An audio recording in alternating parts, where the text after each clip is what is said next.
National human rights commission భారతదేశం నకిలీ మరియు నాణ్యత లేని మందుల నియంత్రణపై చర్యలు అనే అంశంపై న్యూఢిల్లీలోని తన కార్యాలయంలో హైబ్రిడ్ విధానంలో ఓపెన్ హౌస్ చర్చ నిర్వహించింది.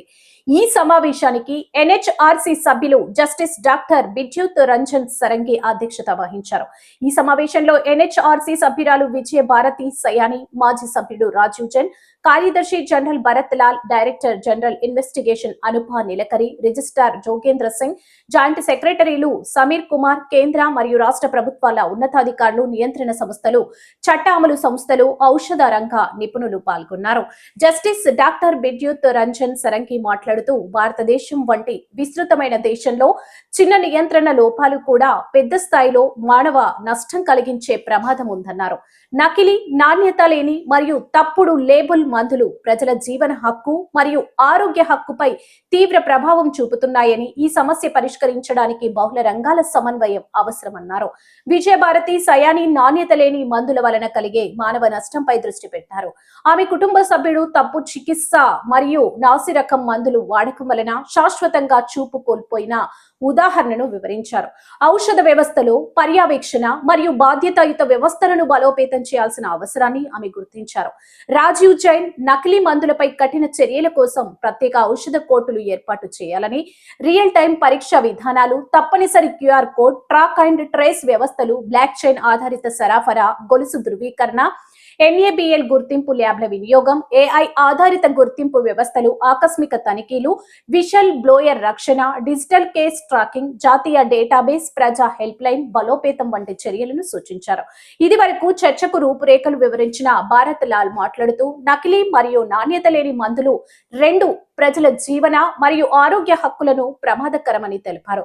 ప్రజలు ప్రభుత్వంపై నమ్మకం ఉంచి మందులు వాడుతున్నారని, ఆ నమ్మకం దెబ్బతింటే అది మానవ హక్కుల ఉల్లంఘన అవుతుందని హెచ్చరించారు. మందులు రోగాన్ని నయం చేయాలి, హాని చేయకూడదని ఆయన పేర్కొన్నారు.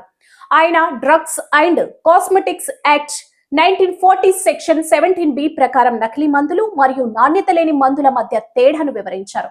ప్రభుత్వ నమూనాల్లో సుమారు 10% మందులు నాణ్యత ప్రమాణాలు పాటించకపోవడం గుర్తించబడిందని తెలిపారు.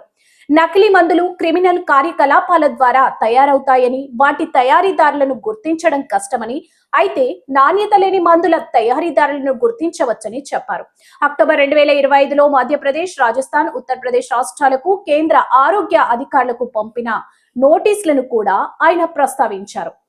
ఈ చర్చలో సుప్రీంకోర్టు, హైకోర్టుల తాజా తీర్పులు, పోలీసు అధికార పరిధి, బాధితుల హక్కులు, విచారణ విధానాలపై కూడా చర్చ జరిగింది.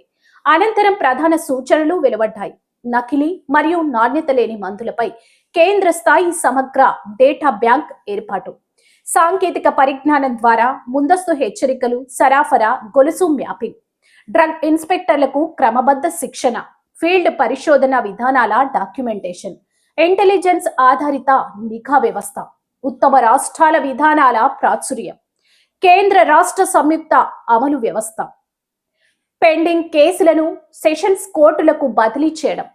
ఈ సమావేశం ద్వారా నకిలీ, నాణ్యత లేని మందుల నియంత్రణలో బలమైన చట్టపరమైన, సాంకేతిక మరియు సంస్థాగత చర్యలు తీసుకోవాల్సిన అత్యవసరతను ఎన్హెచ్ఆర్సీ స్పష్టం చేసింది.